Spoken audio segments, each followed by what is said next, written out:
Segment 3. Pizarro in the Empire of Gold. They were the most powerful people in South America, and richer even than the Aztecs. They were the Inca.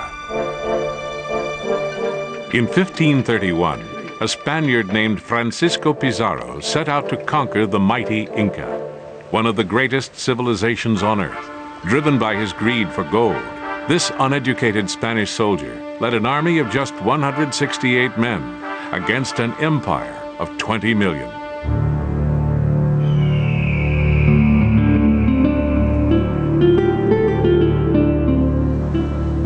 The year was 1527.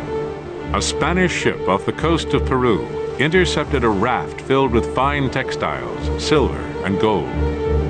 To Francisco Pizarro, the captain of the ship, this floating treasure chest was a sign. The mythical city of gold called El Dorado must exist.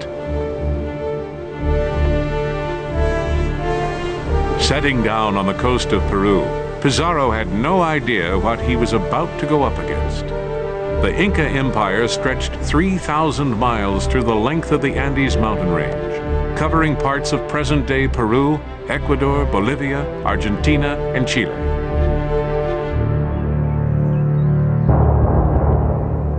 The empire had been forged by a man called Earthshaker, who marched through the Andes in 1438, conquering all the Inca's rivals. In less than 100 years, culminating in the rule of Huayna Capac, Inca armies had conquered half of South America, absorbing 20 million people into their empire. Had Pizarro known the Inca armies numbered 100,000, he might have thought twice. The Incas were not just warriors. They had built a sophisticated network of roads more than 14,000 miles long. They had fortified cities in every corner of the empire, and a vibrant economy based on agriculture. They were a devout people, practicing a religion based on sun worship. The rich Inca economy operated without money or writing. They communicated by a system of knotted cords called quipos, carried by swift messengers who linked every region to the imperial capital, Cuzco. About the time of Pizarro's chance discovery of the gold-laden raft, the Inca messengers were relaying tragic news. The emperor Huayna Capac was dead. Two rivals claimed the Inca throne. Pizarro would arrive just in time to exploit the power struggle. In addition to the civil war going on, smallpox, brought to Mexico by Spaniards, had swept across the continent.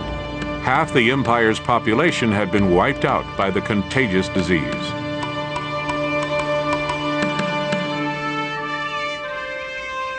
Fighting for control of the weakened empire were the previous emperor's son, Huáscar, and his half-brother, Atahualpa. Atahualpa triumphed, but his victory would be short-lived. Climbing from the coast high into the Andes, Francisco Pizarro and his 168 men marched into the heart of the war and disease-torn Inca Empire in 1532. The Incas had never seen horses before, and many were very afraid, but Atahualpa was unimpressed. The emperor and 8,000 of his men went to meet Pizarro, unarmed. What they didn't know was that Pizarro was plotting a bold military gamble. When Atahualpa and his men arrived, the Spaniards ambushed them.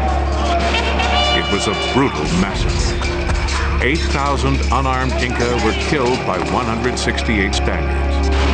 The Emperor Atahualpa was taken prisoner. Over the next few weeks, the situation grew tense. An army of 80,000 Inca soldiers waited for the order to attack. But Atahualpa never gave it, for fear he would be killed. The emperor tried to buy his way out of trouble. He promised Pizarro 3 rooms full of gold and silver in exchange for his freedom. When the precious metal began pouring in, the treasure only made the Spaniards want more.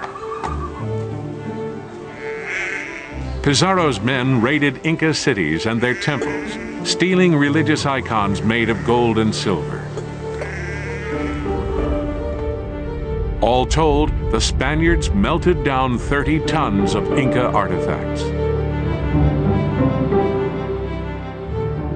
Having served his purpose, Atahualpa was executed by the Spaniards in July of 1533. Pizarro feared the emperor's army would now attack.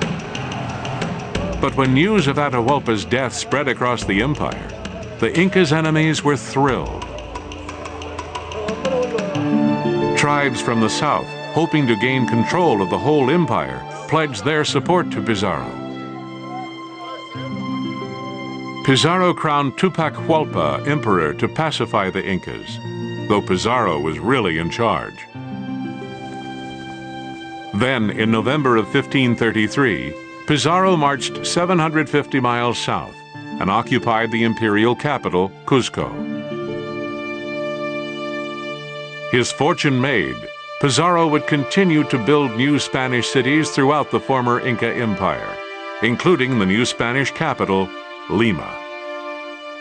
But luck would finally run out for the man who overthrew an empire with a handful of men. Pizarro was killed in Lima just a few short years after founding his glorious new capital.